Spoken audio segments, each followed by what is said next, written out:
মুগদা থেকে মান্ডা যাওয়ার সড়ক বড় করার লক্ষ্যে দুই পাশের দোকানপাট ও বাড়িঘর ভেঙে দেওয়া হচ্ছে। গত 3 দিন ধরে ঢাকা দক্ষিণ সিটি কর্পোরেশন এবং রাজধানী উন্নয়ন কর্তৃপক্ষ যৌথভাবে অভিযান পরিচালনা করছে। কিন্তু এই অভিযানে ব্যক্তিগত মালিকানাধীন সম্পত্তি ভাঙচুর, লুটপাট ও মালিককে মারধর করার অভিযোগ উঠেছে। মুগদা এলাকার বাসিন্দা জহিরুল আলম ঢাকা পোস্টকে জানান, তার বাড়ি এবং ব্যবসা প্রতিষ্ঠান ভাঙচুর না করতে হাইকোর্ট এবং রাজউক থেকে নির্দেশনা দেওয়া হয়েছে। সেই নির্দেশনাপত্র সিটি কর্পোরেশন এবং রাজউককে দেখানো হলে তারা ভাঙচুর না করতে নির্দেশ দেয়। কিন্তু স্থানীয় কাউন্সিলর শফিকুল আলম শামীমের মদদে অটোবাবু, প্লাবন ও মোশাররফের নেতৃত্বে একদল সন্ত্রাসী তার বাড়িঘরে ভাঙচুর চালায়। আমার এমপি পর্যন্ত অর্ডার দিয়েছে, এমপি সাহেব বলে দিয়েছে ওনার এখানে কেউ হাত দিবেন, কেউ হাত দিলে ওর হাত ভেঙে দেবে। স্থানীয় রাজা সাক্ষী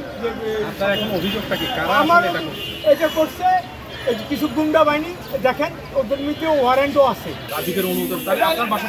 চেয়ারম্যান কি আমার বাসাটা ভাঙলো তারা ডাকাতি করার জন্য, বাইরে তোলা পান আমার ভিডিও আছে কি ভাঙছে, সিটি কর্পোরেশন গাড়িও ভাঙে না, আমার দিয়ে কীভাবে ভাঙছে দেখেন, আর কীভাবে আমার জিনিসপত্রগুলো লুটপাট করছে। এইটুকু আমি কনস্টিটিউশনাল ভ্যালিড সম্পত্তির অধিকার হচ্ছে সরকার আমাকে পূর্ণ করতে পারে না, এখানে লেখাই আছে ইন্ডিয়া ম্যাটার অফ ইন্ডিয়া গভর্নমেন্টের রুলই দেওয়া আছে, ভিডিও আছে দেখেন।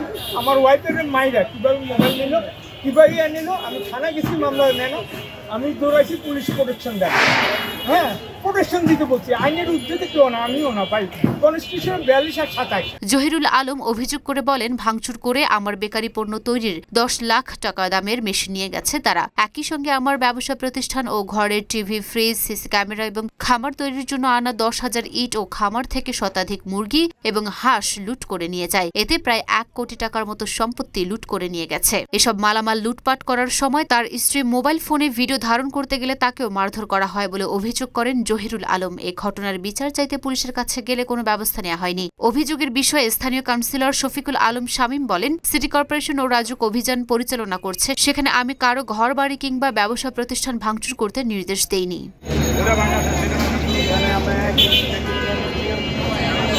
লুনা আফরোজ, নিপার, ঢাকা পোস্ট।